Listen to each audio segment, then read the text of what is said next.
దేవునికి స్తోత్రం. ప్రియమైన వారలారా, రక్షకుడును ప్రభు అయిన యేసుక్రీస్తు వారి నామంలో మీకు శుభములు వందనాలు తెలియజేస్తూ ఉన్నాం. దేవుడు మిమ్మలను, మీ బిడ్డలను, మీ కుటుంబములను దీవించి ఆశీర్వదించునుగాక.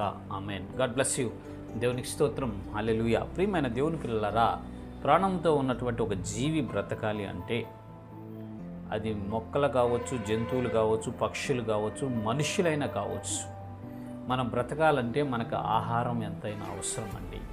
ఆ ఆహారం తీసుకుంటే మనకి శక్తి కలుగుతుంది, ఎక్కువ రోజులు మనము జీవించగలుగుతాం. ప్రతి ప్రాణికి ఆహారం అనేది చాలా అవసరం అండి. ఆ ఆహారాన్ని సమకూర్చుకోవటానికి మనుష్యుడు భూమిని దున్ని పంటలు పండించి ఆ పంటల ద్వారా వచ్చినటువంటి ఆహార ధాన్యాల్ని తింటూ తన జీవనాన్ని సాగిస్తూ ఉంటాడండి. అలా తినటం వలన మనం ఆరోగ్యంగాను బలంగాను ఎక్కువ కాలము జీవించడానికి అవకాశం ఉంటుందండి. అట్లా ప్రతి దేశంలోనూ ప్రతి ప్రాంతంలోనూ వ్యవసాయ భూములు, కొన్ని భూములు ఉంటాయి. వ్యవసాయానికి ఆ భూములకు పరిగణించి మంచిగా వాటిని పరీక్షించి ఏ పంటలైతే అక్కడ పండుతాయో వాటిని పరీక్షించి సైంటిస్టులు ఇదిగో ఈ పంట వేయండి ఇక్కడ, ఇది బాగా పండుతుందని ఆ వ్యవసాయ డిపార్ట్మెంట్కి సంబంధించిన వాళ్ళు చెబుతూ ఉంటారండి. ఆ విధంగా రైతులు అలా పంటలు వేసి ఎక్కువ దిగుబడులనిచ్చి దేశాలకు కావాల్సినటువంటి ఆహారాలను ఉత్పత్తి చేస్తూ ఉంటారు. మనుషులు బ్రతుకుతూ ఉంటారు. అదే మాటలు ఈ ఆహారం గురించి, భూమి గురించి ఈ పరిశుద్ధ గ్రంథంలో భక్తుడైనటువంటి సొలొమోను మనకు తెలియజేస్తున్నాడు. చూద్దాము లేఖన భాగము. సామెతల గ్రంథము 12వ అధ్యాయము 11వ వచనం ఒకసారి చూసినట్లయితే ఆడ ఈ రీతిగా రాయబడి ఉంది: తన భూమిని సేద్యపరుచుకొని వారికి ఆహారము సమృద్ధిగా కలుగును. దేవునికి స్తోత్రం. తన భూమిని సేద్యపరుచుకుని వారికి ఆహారం సమృద్ధిగా కలిగిద్దంట. మన భారతదేశంలో 1966-67 సంవత్సరాల ముందు ఆహారం సమృద్ధిగా ఉండేది కాదండి. భారతదేశంలో జనాభా ఎక్కువగా ఉండేవాళ్ళు, వారికి తగినంత దిగుబడులు, వ్యవసాయ దిగుబడులు వచ్చేవి కాదు. ఆ తర్వాత 1966-67లో హరిత విప్లవాన్ని అని ఒక విప్లవాన్ని తీసుకొచ్చారండి.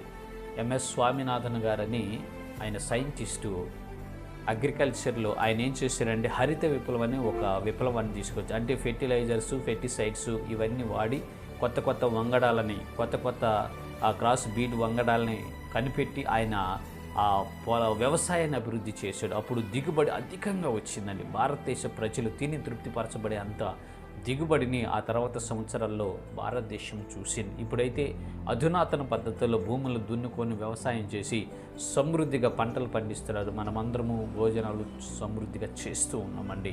ఇక్కడ ఆ మాటలో ఈ భక్తుడు అంటున్నాడు, ఏమంటున్నాడంటే తన భూమిని సేద్యపరుచుకొని వానికి ఆహారం సమృద్ధిగా ఉంటుందంట.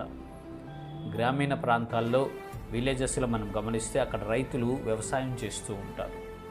వారు ఎకరానికి 34-40 బస్తాలు కావచ్చు, 50 బస్తాలు పంటలు పండించిన తర్వాత ఆ 50 బస్తాల ధాన్యము ఆయన చేతికి వస్తుంది. వారి గృహంలోకి ఎన్నైతే అవసరం అవుతాయో అన్ని బస్తాల ధాన్యాన్ని వారు నిల్వ ఉంచుకొని మిగిలిన వాటిని మార్కెట్లో విక్రయిస్తూ ఉంటారండి. వాళ్ళు సమృద్ధిగా ఉంచుకొని విక్రయిస్తూ ఉంటారు మార్కెట్లో. తన భూమిని అతను సేద్యపరుచుకున్నాడు కాబట్టి అతనికి సమృద్ధిగా ఆహారము లభిస్తూ ఉంది. ప్రియమైన దేవుని పిల్లలారా, అదేవిధంగా ఆత్మీయ జీవితంలో ఈ హృదయం అనేటువంటి ఈ భూమిని మనము సేద్యపరుచుకుంటే, మనం ఈ హృదయం అనేటువంటి ఈ భూమిని మనము మన హృదయాన్ని సేద్యపరుచుకుంటే మనము కూడా సమృద్ధిగా ఆహారాన్ని భుజిస్తాము అని పరిశుద్ధ లేఖనాలు సెలవిస్తున్నాయి. మన హృదయమును సేద్యపరుచుకొని దేవుని యొక్క వాక్యం అనే విత్తనాలు మనం విత్తుకుంటే ఆ విత్తనాలు ఫలించి అభివృద్ధి చెంది పైరై నూరంతలుగా ఫలాన్ని మనం పొందుకుంటే సమృద్ధిలోకి, సంతృప్తిలోకి, ఆశీర్వాదంలోకి మనం వెళ్తాము అని దీని యొక్క భావం. ప్రియమైన ప్రజలారా, దయచేసి గమనించండి. మీ హృదయం అనే భూములను మీరు దున్నుకొని సేద్యం చేసుకొని దేవుని వాక్యమైన విత్తనాలు దాంట్లో వేసి వాటిని ఎదిగించి ఫలింపచేసి పంటను కూర్చుకుంటే మీరు సమృద్ధిగా ఉంటారు. మీరు మాత్రమే కాదండి, మీరు, మీ కుటుంబం, మీ బిడ్డలు, మీ బంధువులు, రక్త సంబంధికులందరూ సమృద్ధికరంగా ఉంటారు, క్షేమకరంగా ఉంటారు. కాబట్టి ప్రియమైన దేవుని పిల్లలారా, మనము మన హృదయమును సేద్యం చేసుకొని సమృద్ధి ఆహారమును, దేవుని వాక్యం అనే ఆహారమును తిందాము. నిత్య జీవాన్ని చేపట్టి ఈ విశ్వాసయాత్రలో ముందుకు నడుచుదాం. ఇటు కృప దేవుడు మనకు అనుగ్రహించునుగాక. ఆమెన్. God bless you. దేవునికి స్తోత్రం. హల్లెలూయా. Praise the lord.